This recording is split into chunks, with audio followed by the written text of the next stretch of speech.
Estamos aqui nos derramando, Senhor Deus, derramando os nossos corações na Tua presença, em louvor e adoração a Ti, Senhor Deus. Obrigado por tudo o que fazes em nossas vidas, obrigado por toda a provisão, obrigado por Tua companhia, Senhor Deus, o tempo todo, Senhor Deus. Precisamos de Ti, sem Ti nada somos, nada podemos fazer. Muito obrigado, Senhor Deus. Tu és santo, Tu és formoso. Senhor, fala agora aos nossos corações, Senhor Deus. Fala aquilo que Tu desejas que nós ouçamos de Ti. Fala primeiro novamente primeiro ao meu coração, Senhor Deus, e também aos irmãos. Em nome de Jesus que eu Te oro e Te agradeço. Amém. Vamos abrir nossas Bíblias lá em Atos 6. O texto é um pouquinho longo, eu vou ver uma parte do 6, do 7 e do 8. Atos 6, a partir do versículo 8. Não sei se a Raquel consegue projetar. Atos 6,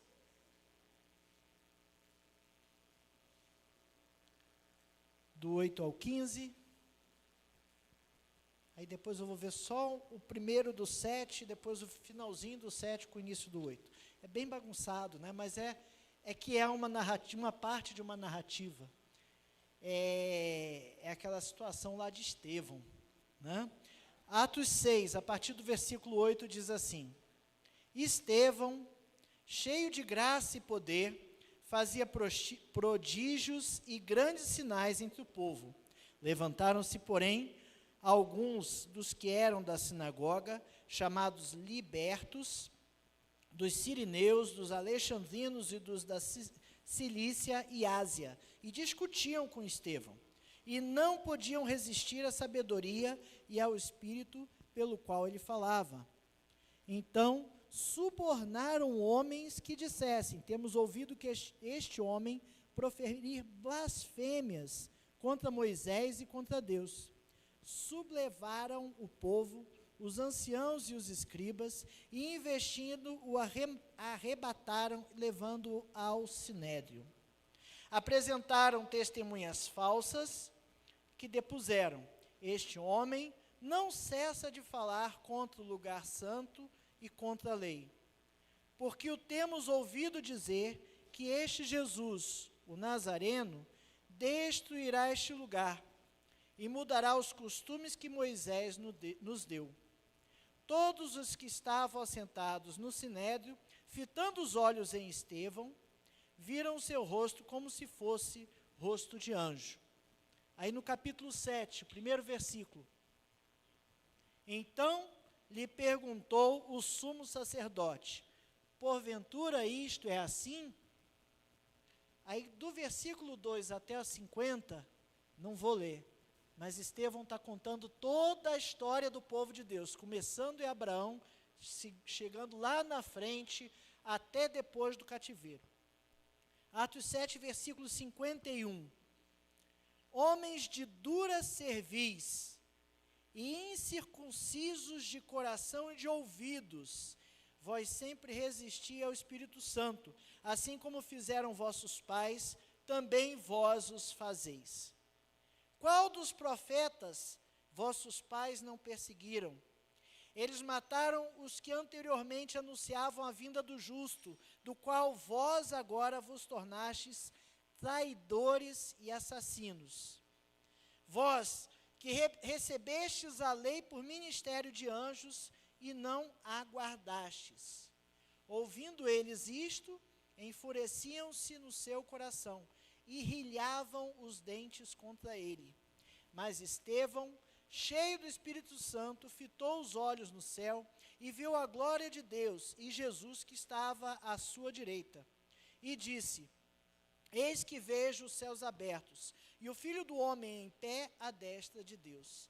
Eles, porém, clamando em alta voz, taparam os ouvidos e unânimes arremeteram contra ele. E lançando-o fora da cidade, o apedrejaram. As testemunhas deixaram suas vestes aos pés de um jovem chamado Saulo, e apedrejavam Estevão, que invocava e dizia: Senhor Jesus, recebe o meu espírito.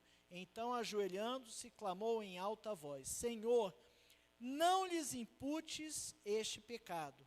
Com estas palavras, adormeceu. O iniciozinho do 8. E Saulo consentia na sua morte. Só para esclarecer, não era eu, né? Enfim, a gente ouve desde criança Saulo, Saulo, porque me persegues, né? Então, só para esclarecer que esse Saulo não sou eu, né? Mas o meu nome veio daqui, não tem jeito. A gente vê aqui uma narrativa a respeito de Estevão. Como eu falei na quinta-feira passada, Atos tem algumas narrativas muito interessantes, muito gostosas de ler, tem um estilo literário bacana de ler. A cena aqui é uma cena feia, uma cena horrenda. É uma cena de uma pessoa sendo assassinada / executada, o que não faz muita diferença. Condenada, julgada, condenada, assassinada e executada. E nessa cena aparecem várias personagens. Alguns personagens aqui são bem genéricos. Então, um personagem que aparece aqui de forma bem genérica é o povo, né? O povo aparece ali no versículo 12, sublevaram o povo, os anciãos e os escribas, ou seja, aqueles que discutiam com Estevão, fizeram o quê? Fizeram com que o povo ficasse contra Estevão.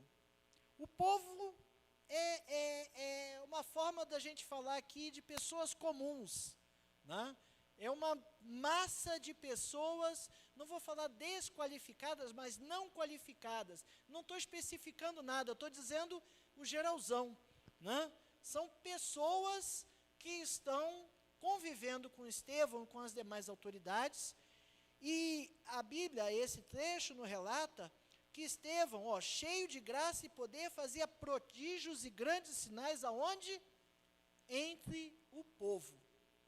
E o povo, de um lado, num momento, está sendo beneficiado com sinais, prodígios e milagres, e do outro lado, ele fica contra Estevão. Foi igualzinho com Jesus, né? Uma hora o povo estava atrás de Cristo, lá, usufruindo, muito obrigado, usufruindo dos benefícios, usufruindo do alimento, usufruindo da palavra, dos milagres, e numa outra hora ele se coloca contra.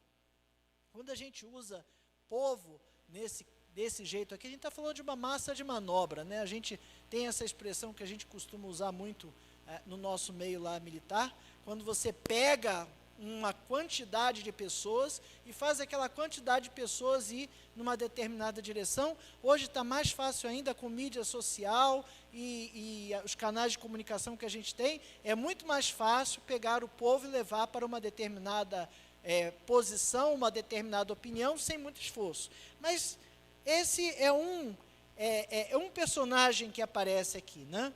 Tem um outro personagem aqui que são as falsas testemunhas. Veja que tudo começou com uma discussão entre aqueles que eram da sinagoga, do templo, não sei, com Estevão, debatiam com ele, e quando perceberam que não podiam ganhar a discussão, levantaram falsas testemunhas. Falso testemunho a gente conhece bem tranquilamente como mentiroso, né?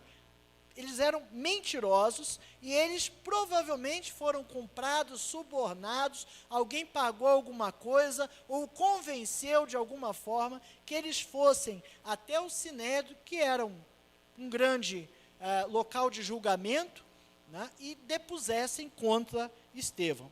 Mas também não quero falar dessas testemunhas, não. Tinha os anciãos também nessa cena, né? O que eram os anciãos? Os anciãos representavam o quê? A experiência, representavam a sabedoria. Os anciãos são aqueles que já viveram muito tempo, têm muito tempo de estrada, passaram por muitas coisas e têm muita experiência. É bem verdade que quando a gente é jovem, a gente tem a plena certeza que nossos pais não têm a mínima ideia do que a gente está falando e nunca passaram por aquilo que eu estou passando agora. Pode não ter sido no mundo de hoje, com o jeito de hoje, mas com certeza a gente já viveu bastante coisa. E os anciãos aqui são qualificados, são citados como pessoas que davam um amparo, que davam uma estabilidade, uma sabedoria, uma direção para o povo. Uma estabilidade emocional são aqueles que têm que apaziguar as coisas, aqueles que tinham que julgar as coisas com cuidado, com zelo, não precipitadamente. Conselheiros, os anciãos são conselheiros, aqueles que têm um bom conselho a dar, têm uma boa ideia a dar. Olha, que tal fazer desse jeito? Quando a gente tem dúvida do que fazer, a gente procura uma pessoa mais experiente, que já passou por isso, né? Com maior credibilidade, mas também não é dele que eu quero falar, não. Tem os escribas ali também, né? Então, tem bastante gente nessa cena aqui. Tem esses gerais aqui que ele coloca, né? Sublevaram o povo, os anciãos e os escribas. Todos esses foram levados. Os escribas eram aqueles que sabiam escrever, que era uma coisa rara na época. Quem sabia escrever era doutor. Não é isso? Sabia ler e escrever, era doutor na época. Não era para qualquer um. Era diferente, era um cara privilegiado, era um cara inteligente, fez PhD, eles sabiam ler e escrever. Provavelmente esses escribas também eram copistas, eles copiavam os textos, não tinha gráfica, então se você queria preservar um texto, você tinha que copiar, e por copiar, eles conheciam muito bem a lei. Toda a Torá, tudo que existia, eles conheciam e conheciam muito bem. Eles tinham instrução e tinham sabedoria, tinham conhecimento para saber julgar as coisas. Pois bem, todas essas qualificações aqui, todas essas personagens, acabam fazendo só uma moldura nessa cena que está acontecendo. Eles não são protagonistas, eles estão ali como massa, né? Diz o versículo 12, sublevaram o povo, os anciãos e os escribas, e investindo, o arrebataram, levando para o sinédrio. Tem 3 tipos de personagens que aparecem com mais protagonistas aqui. O primeiro deles é o sinédrio, até como interlocutor o sumo sacerdote. O segundo é o próprio Estevão. E o terceiro é um jovem que aparece aí, chamado Saulo. Aparece como jovem, né? É um jovem chamado Saulo. Os 3 estão em posições muito peculiares nessa cena. E eu fico olhando para essa cena e fico pensando, com qual dos 3 eu me identificaria? Quem sou eu nessa cena? Povo todo mundo é, mas qual dos 3 me identifica melhor? Com qual dos 3 você se identifica melhor? Vamos olhar melhor esses 3 personagens? O primeiro personagem ali é o sinédrio. O sinédrio era eram juízes, né? Era um júri. Né? Hoje a gente chama júri ou grande júri para julgar certos casos, ou então júri popular. Você coloca pessoas para ouvir o caso, pensar, ver o que vai fazer e julgar. Ali, o sinédrio para Israel era esse júri. E já vi, pesquisando ali, teria 24 pessoas, em outro momento ali parece o grande júri com 69, imagina, não? Um julgamento com 69 jurados, né? É muita gente. Mas ele era presidido, ele era liderado por uma pessoa. Ele era liderado pelo sumo sacerdote. O sumo sacerdote, quem ele era? Ele era a posição, o cargo eclesiástico mais alto que tinha em Israel. Era o líder da igreja, né?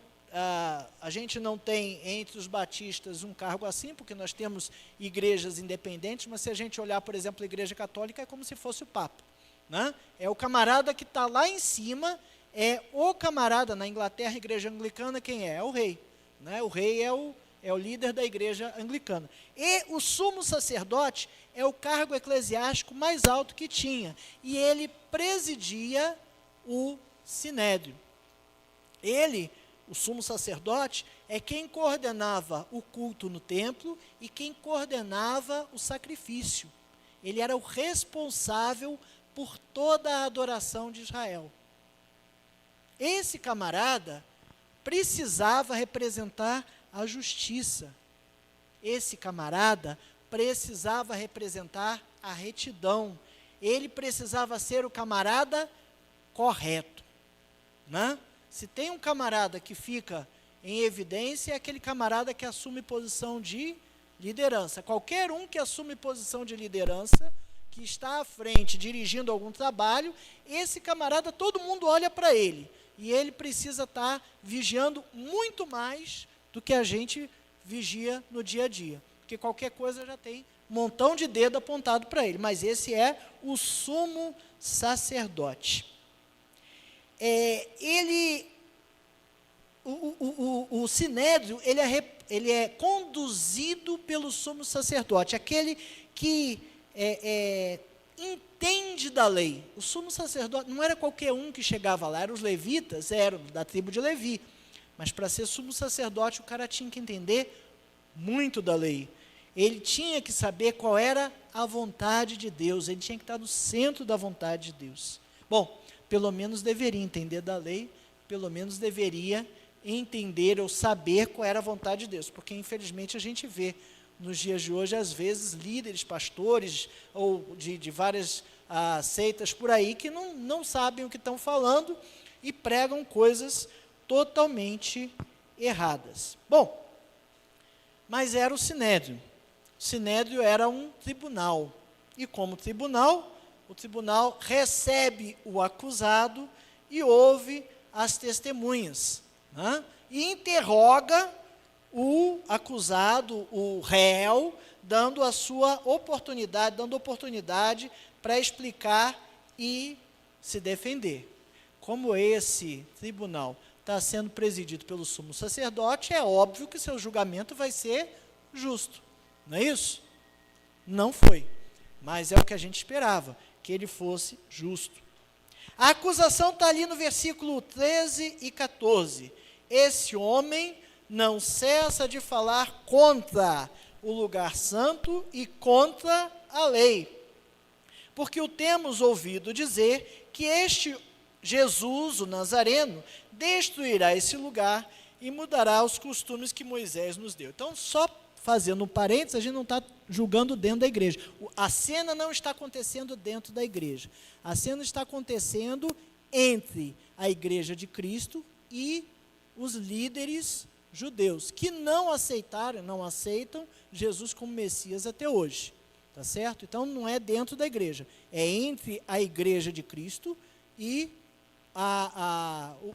os judeus. Lembrando que a nossa igreja cristã, Cristo, ele veio como judeu e cumpriu todos os ritos e todos os costumes israelenses.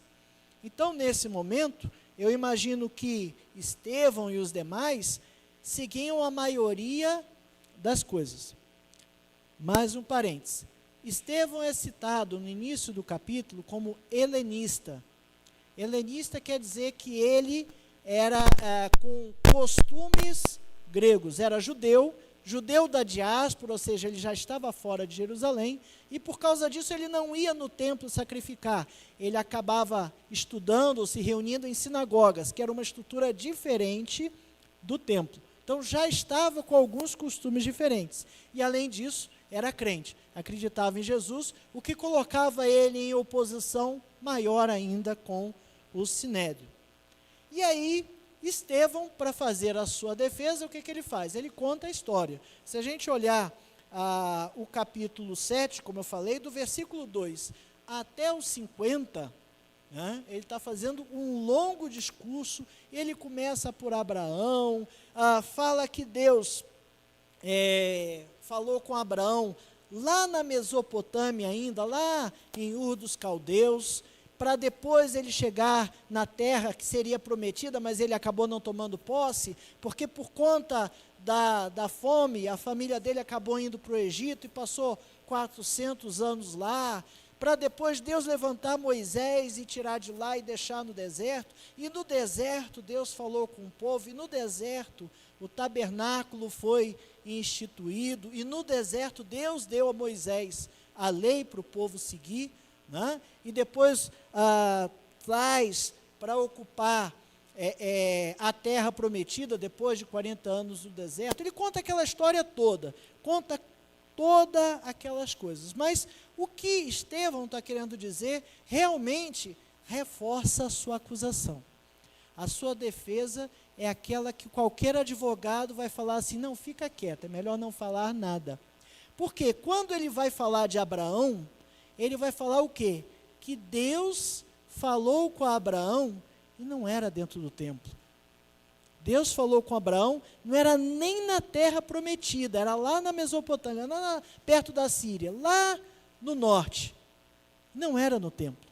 Quando Deus falou com Moisés, falou primeiro na sarça ardente, depois ele falou no deserto, e não era no templo. Depois é que veio o tabernáculo. E depois, Salomão vem construir o templo. E aqueles sacerdotes, e aquela cultura, aqueles israelenses ali, a tribo de Israel, tinha uma cultura de entender que o templo era santo. Não, tudo bem, o templo é santo, é separado, consagrado, ok. A gente não faz qualquer coisa aqui porque a gente separa esse espaço para adorar a Deus.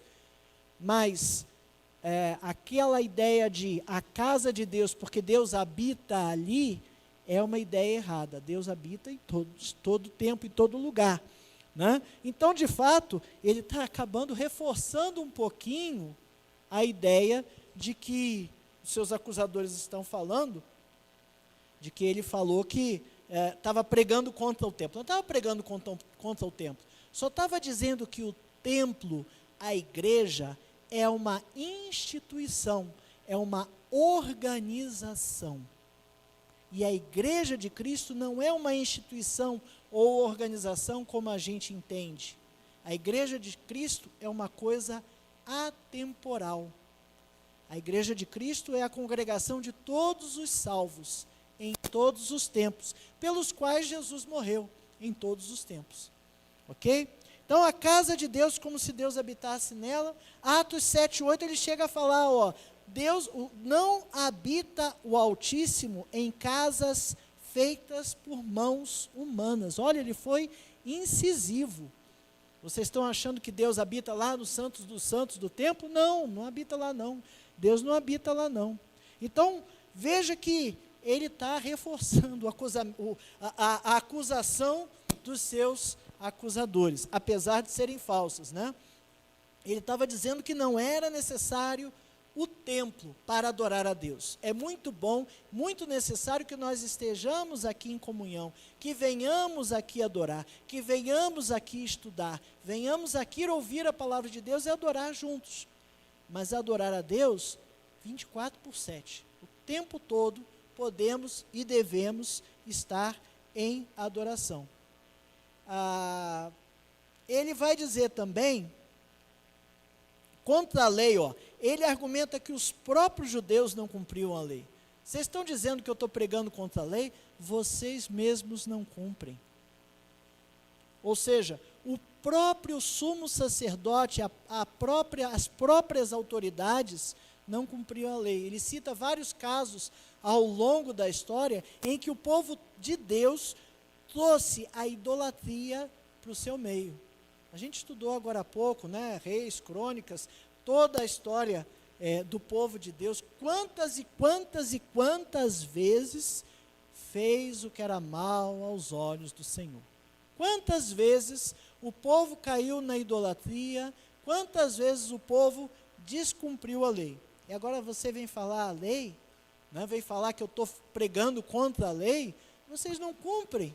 Você não cumpre a lei, quer me fazer cumprir? Mudará os costumes que Moisés nos deu. Veja, eles estavam muito mais preocupados com procedimentos e costumes do que adorar a Deus. Talvez, muito provavelmente, na cabeça deles, os procedimentos e os costumes eram importantes para adorar a Deus. Sim, tudo com ordem e decência. A gente tem que fazer as coisas de uma forma organizada, é claro, mas não são os procedimentos e costumes que nos levam a adorar a Deus. A adoração vem do coração.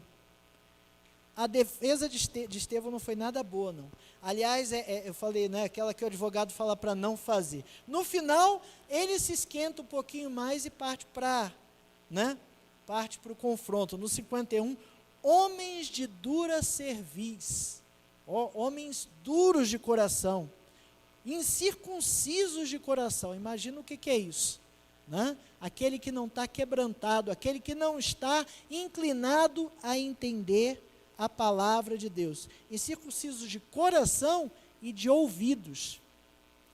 Pior ainda, quando a gente ouve as coisas e nega, não faço nada disso não. Às vezes as pessoas vêm falar, pô, você está fazendo isso, fazendo aquilo, não estou não, para ouvir, né? Se alguém está dizendo que você está fazendo, pode ser que alguém esteja percebendo uma coisa que você não está percebendo. Não é nada fácil não, porque a gente parte geralmente para dizer o quê? Não estou fazendo nada disso, mas ele está aqui, incircuncisos de coração. Vós sempre resistis ao Espírito Santo, assim como fizeram vossos pais, também vós os fazeis. Olha só o que ele está falando. Falando contra o sumo sacerdote, falando contra o sinédrio. Qual dos profetas vossos pais não perseguiram? Os profetas, só para lembrar, eram levantados por Deus para quê? Para falar a palavra de Deus. E geralmente, eles eram levantados para confrontar o povo com algo errado que estavam fazendo. Não tinha profeta levantado naquela época para dizer que, de prosperidade, de sucesso, essas coisas não apareciam não. Aparecia profeta para dizer, vocês estão fazendo errado, olha, Deus está se irritando com o que vocês estão fazendo, endireita os teus caminhos. E o que ele está falando é o quê? Que os vossos pais, ou seja, aqueles que antecederam, mataram, perseguiram esses profetas. Eles mataram os que anteriormente anunciavam a vinda do justo Jesus, do qual vós agora vos tornastes traidores e assassinos. Estevão também não mediu as palavras, Vós que recebestes a lei por ministério de anjos e não aguardastes. No final, o julgamento do sinédrio foi baseado em quê? Em argumentos? Versículo 54 diz que não. Ouvindo eles isto, enfureciam-se no seu coração e rilhavam os dentes contra ele. Imagino que seja aquele cara rangendo o dente de ódio, de raiva. Alguém assim tem condição de julgar alguém? Tem não, Mas eles julgaram. Bom, eu vou perguntar aqui, mas eu tenho certeza que todo mundo vai dizer que não. Você se identifica com aquele povo do sinédrio, com aqueles sacerdotes? Ninguém se identifica. Já sei que ninguém vai dizer que se identifica, Mas a gente tem que ter cuidado com isso. Será que eu estou sendo legalista? Será que eu estou procurando na Bíblia razão ou motivo ou amparo para fazer aquilo que eu quero fazer em meu interesse? Ou será que eu estou buscando viver aquele amor que Jesus falou? Aquele que se deixa ser prejudicado, se deixa ser injustiçado e não se preocupa com isso. Religiosidade vazia, fazendo coisas pelas regras, pelos costumes. Será que eu estou vindo à igreja domingo, quinta, terça, porque é dia de atividade, eu tenho que ir lá bater o meu cartão de ponto? Eu tenho que ir na igreja. Pelo menos no domingo eu tenho que ir na igreja. Será que eu tenho que ir na igreja porque eu tenho que ir na igreja pelo menos no domingo? Ou eu venho aqui para adorar, para aprender, para louvar, para entrar, para ficar em comunhão com os meus irmãos? Eu estou fazendo as coisas pela regra, pelo costume, pela rotina, ou eu estou fazendo realmente de coração? Que Deus nos afaste disso aqui. Bom, mas o segundo personagem é o próprio Estevão. Estevão, seu nome aparece 2 vezes no capítulo 6. Não é isso? O primeiro, sendo escolhido como diácono e logo depois sendo morto, né? Então, veja o que aconteceu. O primeiro diácono que aparece na lista, inclusive, é o nome do Estevão. Atos 6, de 1 a 3, ora, naqueles dias, multiplicando-se o número de discípulos, houve murmuração dos helenistas contra os hebreus, porque as viúvas deles estavam sendo esquecidas na distribuição diária. Então, os 12 convocaram a comunidade dos discípulos e disseram: não é razoável que nós abandonemos a palavra de Deus para servir às mesas. Mas, irmãos, escolhei dentre vós 7 homens de boa reputação, cheios do Espírito e de sabedoria, os quais encarreguemos deste serviço. Esse é o texto que a gente usa. Inclusive, o serviço aqui do grego é diaconai, da onde vem o nome diácono, né? O diácono, ele é um serviçal, ele está aqui para servir, para servir. O exemplo de Jesus não foi ser servido, foi lavar os pés. Então, o diácono está aí para servir, e aí são instituídos os diáconos. Por quê? Porque os apóstolos precisavam se concentrar na pregação. E estava tendo uma rixa entre os hebreus e os helenistas, como eu comentei. Helenistas, aqueles que não eram, já estavam com alguns costumes gregos, já moravam longe do templo, já se reuniam numa sinagoga. Na sinagoga não se sacrifica. Na sinagoga, os judeus entendiam que só podiam sacrificar no templo de Jerusalém. Então, se não tivesse no templo, não poderia fazer todos os sacrifícios previstos no Velho Testamento. Mas eles se reuniam na sinagoga semanalmente, estudavam a palavra, cantavam hinos, oravam. É o que a gente faz aqui. Só não sacrificavam. Só que para o hebreu, que não sacrificava, para o israelense, que não sacrificava, estava errado. Não é isso? E os helenistas começaram a entender algumas coisas diferentes. Eles começaram a entender que o templo não era indispensável para estar na presença de Deus.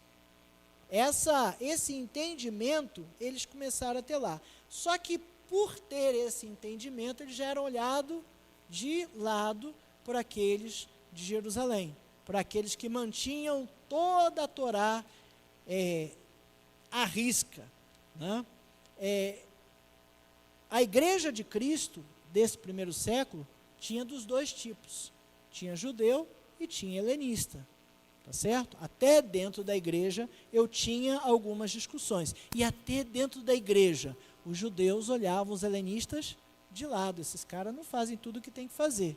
Então eu sou melhor, eu sigo a Cristo, mas eu cumpro tudo o que tem que cumprir, né? E aí, na hora da distribuição do que a gente chama hoje de cesta básica, né, que era a distribuição para as viúvas e órfãos, aqueles que não tinham como se sustentar, eles estavam dando prioridade para os hebreus, e as viúvas dos helenistas estavam ficando de lado. Então, o que os apóstolos fazem? Escolham aí homens, ele fala 7, cheios do Espírito, de sabedoria, para a gente encarregar desse serviço.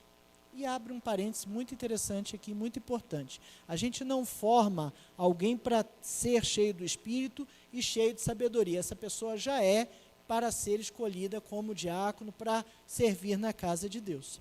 Ok?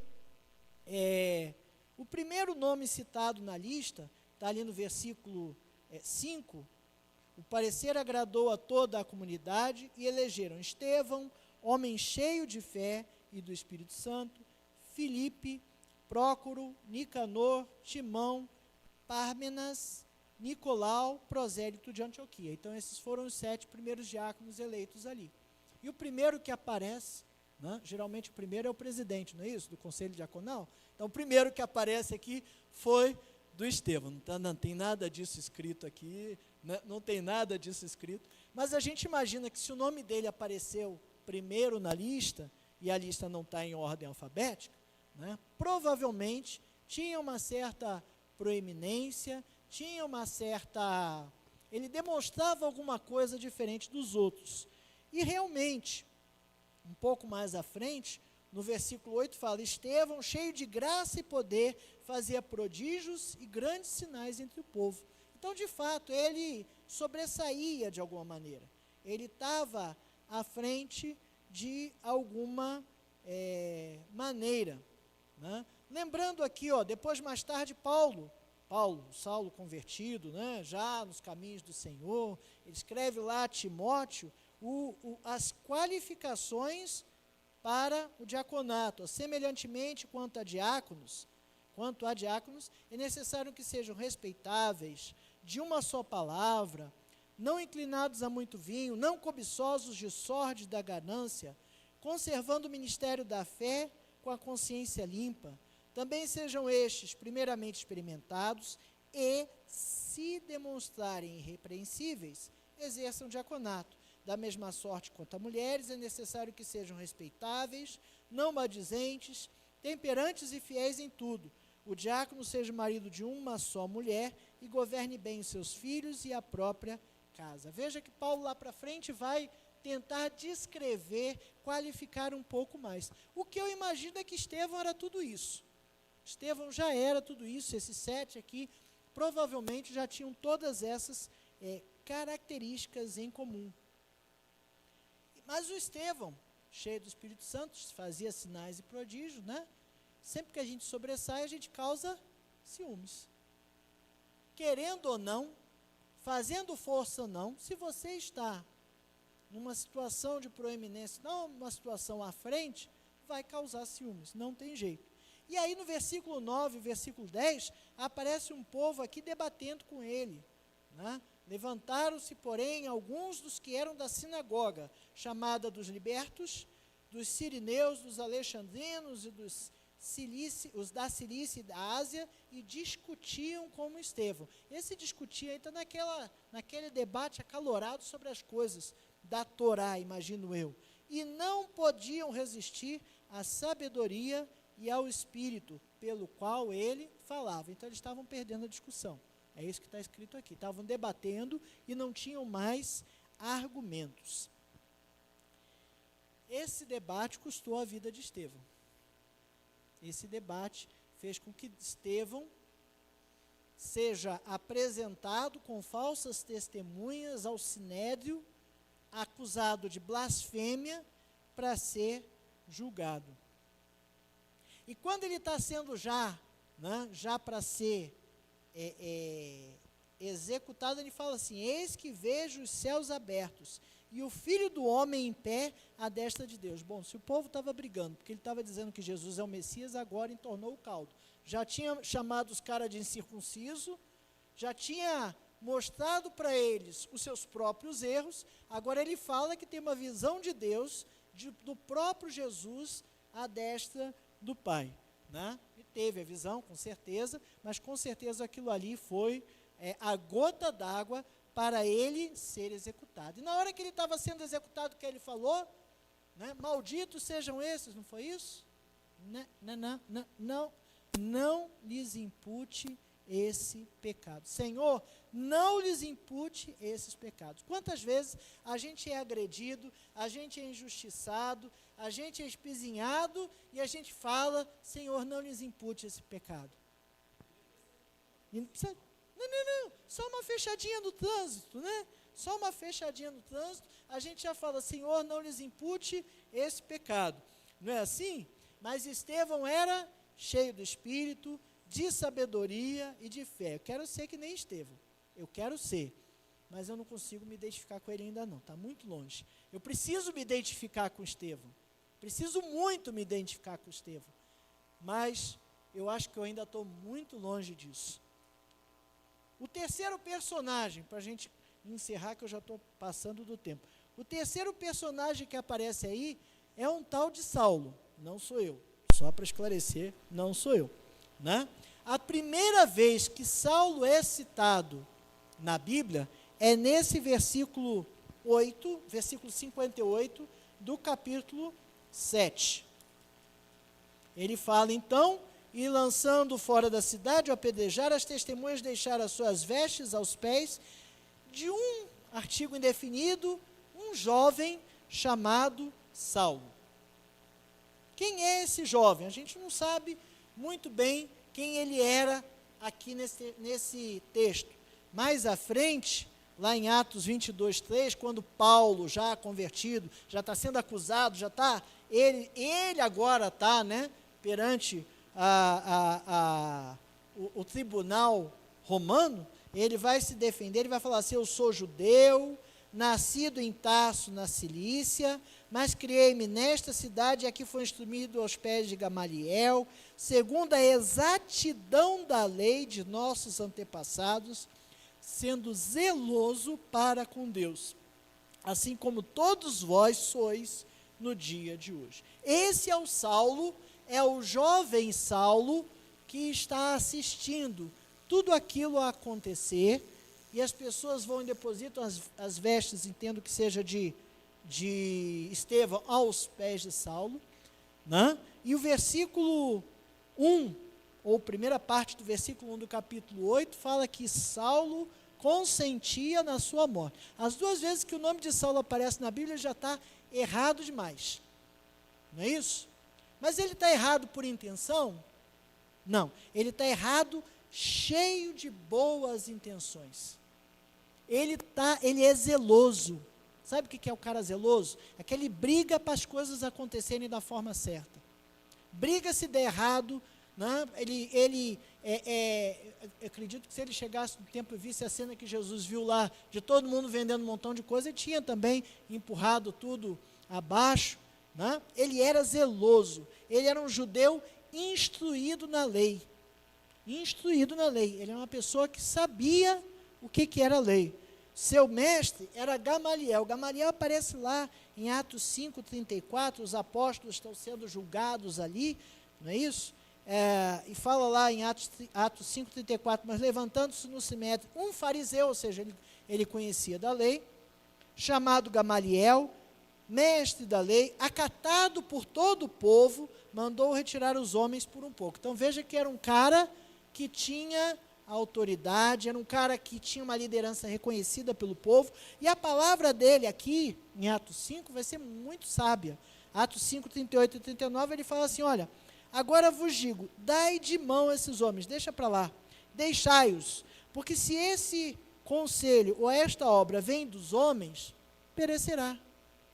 Mas, se é de Deus, não podereis destruí-los, para que não sejais porventura achados lutando contra Deus. E concordaram com ele. O conselho dele foi muito sábio lá na frente. Então veja que Gamaliel era uma pessoa que conhecia a vontade de Deus, era uma pessoa sábia, é uma pessoa instruída. E esse foi o professor, o mestre de Saulo, né? Ainda Saulo. Na verdade, tinha os dois nomes. Saulo era o nome hebraico e Paulo era o nome grego. Ele só começou a usar o outro nome porque dava a ele um acesso muito maior, já que era todo o Império Romano. Um camarada com nome romano andava muito melhor do que um camarada com nome hebraico. Então, já que eu tenho as duas identidades, eu vou usar aquela que melhor me convém, né? Então veja que ele estava perseguindo os judeus. Mais tarde vai aparecer em Atos 9, ele pedindo cartas para perseguir aqueles que eram do caminho, aqueles que seguiam a Cristo, porque ele entendia que aquelas pessoas estavam fazendo coisas erradas. Aliás, Saulo estava mais perseguindo os helenistas do que a Cristo. Cristo também. Mas ele perseguia aqueles que estavam tentando dizer que o templo não tinha importância, que não precisava sacrificar no templo, né? Ele foi instruído, dá a entender, versículo 58, dá a entender que Saulo poderia ser do sinédrio, mesmo sendo jovem, ele poderia estar ali naquela corte de julgamento, cheio de boas intenções, cheio de iniciativa, mas caminhando na direção errada. Ele ainda não tinha encontrado a Cristo. Ele estava fazendo tudo o que ele achava que tinha que fazer, talvez porque ele tivesse sido instruído daquela forma. Foi o que ele aprendeu, não é isso? O que a gente aprende, a gente dá credibilidade aos nossos mestres e busca praticar. As falsas testemunhas colocam as vestes de Estevão aos pés de Saulo. E Saulo consente com a morte de Estevão. Muitas vezes a gente quer fazer a vontade de Deus, cheio de boa intenção. Não é isso? E muitas vezes a gente acaba caminhando para o lado errado. Eu acho que dos três aqui, eu me identifico muito mais com Saulo do que com Estevão. Com Sinédrio não, legalista, claro, ninguém é legalista, que isso, de jeito nenhum. Mas eu me identifico muito mais com Saulo, falta muito para chegar no Estevão. Com quem que você se identifica? Partindo para o final. Você pode até se identificar como povo. O problema de se identificar como povo é aquele ser sem identidade, sem expressão, né? É a massa de manobra. Eu vou para onde me levam. A gente não tem esse direito não, sabe? A gente não tem o direito de não saber o que a gente está fazendo. Nós temos o sacerdócio do crente, não é isso? Nós somos sacerdócio real. Temos que saber o que estamos fazendo. O exemplo lá do povo de Bereia, não é isso? Tem a Bíblia, graças a Deus temos acesso a ela, vamos abrir, vamos ler, vamos estudar, vamos aprender. E se não tem sabedoria, pede a Deus que a dá com fartura. A gente não tem direito de ser o povo, não. A gente não tem direito de ficar como uma massa de manobra. Agora, se a gente está que nem o povo do Sinédrio, legalista, fazendo as coisas porque tem que fazer, eu tenho que ir na igreja domingo, porque se eu não for na igreja domingo, é um dia estranho, é diferente, a minha rotina me leva ao domingo de manhã e de noite, o dia que eu não vou, de fato, a gente sente uma quebra de rotina assim, fica estranho o dia, mas, não estou dizendo que não é para vir não, pelo amor de Deus, tá? Não estou dizendo que não é para vir não, mas não é para vir porque tem que vir, né?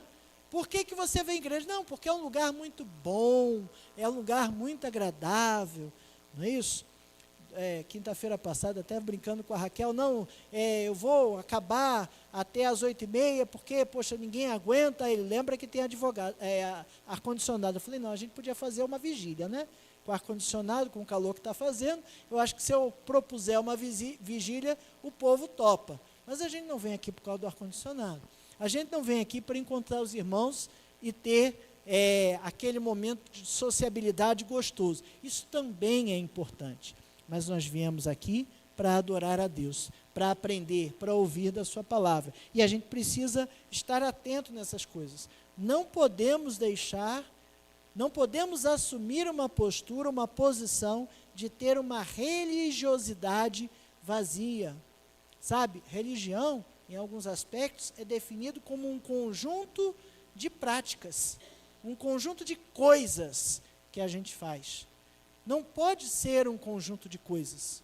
Eu não posso tomar a ceia uma vez por mês, porque eu tenho que tomar a ceia uma vez por mês. Não, é um memorial, porque Jesus mandou, ok, vamos executar, mas eu tenho que lembrar que aquilo ali, além de ser uma ordem de Cristo, eu estou parando para lembrar o que Ele fez por mim. Tem um significado e eu preciso entender e eu preciso estar dentro desse significado. Eu não posso ser que nem o pessoal do Sinédrio, religiosidade vazia. Se você se identifica com Estevão, glória a Deus, né? Se o cara te fecha no trânsito e você consegue, né? Senhor, não lhes impute esse pecado, glória a Deus, maravilha, continue assim, quem está em pé, cuidado para que não caia, né? Mas glória a Deus, é uma meta muito importante, é um caminho muito importante, é um ponto muito importante. Mas eu acho que muitos de nós nos identificamos mesmo com Saulo, sabe? Aquele camarada que até busca ser zeloso, que até busca fazer a vontade de Deus, que até busca estar fazendo as coisas que tem que fazer, mas ainda não se encontrou. Ainda não teve uma experiência pessoal com Deus. Saulo vai mudar a sua vida, a sua conversão. Aliás, o capítulo 9 de Saulo, o título é A Conversão de Saulo. Ele vai se converter, ele vai ser convertido quando ele encontra Jesus pessoalmente, na estrada para Damasco. Talvez a gente até seja convertido, mas esteja com a fé um pouquinho fraca, um pouquinho fria, desanimado, sem saber o que está fazendo. Eu estou caminhando porque eu tenho que caminhar, a estrada está para cá, né? Tem um trecho do livro do Alice no País das Maravilhas, que ela está perdida, né? e ela pergunta para o gato, encontra o gato na estrada, e pergunta, por onde eu devo ir? Aí o gato pergunta, depende, para onde você quer ir? Ela, para qualquer lugar, então é só continuar caminhando. Se você não tem direção, se você não tem sentido, se você não tem objetivo, continua caminhando. Onde é que você vai chegar? Eu falei, não sei. Não sei. Mas a gente não pode ser assim. Como cidadãos do céu, nós estamos caminhando para o céu. E temos uma missão. E temos uma tarefa a cumprir. Nós não estamos aqui para curtir a vida. Estamos aqui para servir a Deus. Se somos que nem Saulo, que Deus nos ajude a estar no centro da sua vontade. Que Deus nos ajude a ter experiências, se necessário mais de uma, porque às vezes a gente é cabeça dura, né? Uma só não dá, tem que ter uma segunda, uma terceira, tem que ter uma por semana, uma por mês, não sei, mas que a gente tenha experiências com Deus e Deus nos mostre o que a gente realmente precisa fazer. Como de fato a gente precisa ser zeloso. Aqui Saulo está consentindo na morte de Estevão. Um líder, um seguidor de Cristo, alguém que está à frente, alguém que não tem medo de ir debater, de falar, de convencer, de argumentar com as coisas de Deus. E Saulo não aparece argumentando aqui não, tá? Ele podia ser muito entendido, instruído, mas ele não aparece argumentando não. Ele aparece mudo, calado, passivo, apenas assistindo a tudo. Será que a gente está mudo, calado, passivo e apenas assistindo a tudo? Zeloso, mas sem fazer nada? Sem saber se aquilo ali está certo ou se está errado? Deus pode e nos esclarece. E a gente precisa colocar essas dúvidas e esses problemas na mão de Deus. Que Deus nos ajude a ser, sim, zeloso das coisas dele, mas que nós estejamos no centro da sua vontade. Que Deus nos leve a ter uma experiência pessoal com ele, se você ainda não teve. Se teve, esqueceu, lembra. Né? Se teve e não consegue lembrar, que Deus deu outra, não tem problema não. Aliás, ele faz isso o tempo todo, aqui muitas vezes a gente está distraído. Está distraído com as coisas do mundo e não consegue enxergar as coisas que Deus faz. Amém?